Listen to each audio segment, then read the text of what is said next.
The big hair is back, baby. Let me tell you, your girl has been going through a little bit of a rut lately, a little sad, a little bit depressed, a little bit too much thinking going on. And guess who came to my rescue? God. It's like he just says, Nick, I don't want you sad. We're going on a mission to get your happy back. So one thing I usually do is my 50 days of discipline. I would start it and I would jump off of it. And it's just some goals that I've set for myself. And I try to stick with them. And it's hard because it's about teaching myself to do uncomfortable things, to try and get comfortable with the uncomfortable. And so the 50 days of discipline, like today, just went out on my run.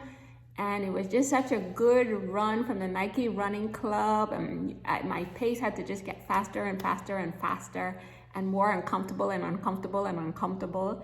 And that's how life is sometimes, guys, that it gets uncomfortable.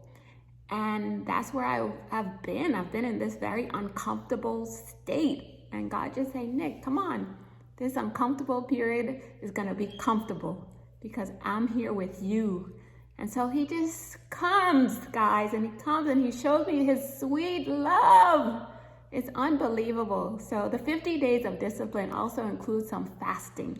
And the fasting is from 12 noon to 5 p.m. And here's the thing, when I'm in that fasting mode and I say I'm tired or I'm hungry or whatever, instead of going for food, I go for God. And I will open my meditation book and I will read and he will just show up, and little by little, guys, that little time with him has helped me to just shake off the sadness, just knowing that I'm not going through life alone. It's uncomfortable, but I know that he's here with me and we're going through this together. So I'm getting comfortable with the uncomfortable. Being here in the U.S. and my husband and sons are in Nigeria, it's been a little bit rough on your girl.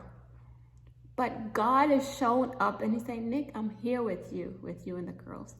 And it's just a big sacrifice that my family and I are doing for our daughters. They said they're on this New York track that Amber wants to go to NYU and Julie wants to go to Columbia in New York. And so we're all on board. We're a team together, God's team, as a family unit to say, okay, girls, we're behind you. And so the love that I'm getting from God, guys, he says he wants me to share it with the world. And that's what he wants us reflecting, his love to a watching world. So as I share my stories with you about God's love for me, I also want to share how he wants us to reflect that love to our families and our friends and the people in our lives, that he is love. God is love. And that's what he wants us reflecting. So going the extra mile for him, being the loving, the kindness, forgiving people is what he would have us to do. And let me tell you, when you do that, he shows up for you. So we don't go wrong with God, guys. Just in every moment, every example, every experience, I want us looking to him and being the super people he's calling us to be. Extra loving and forgiving, merciful, doing the right thing, excellent thing. I promise you guys, we don't go wrong with God.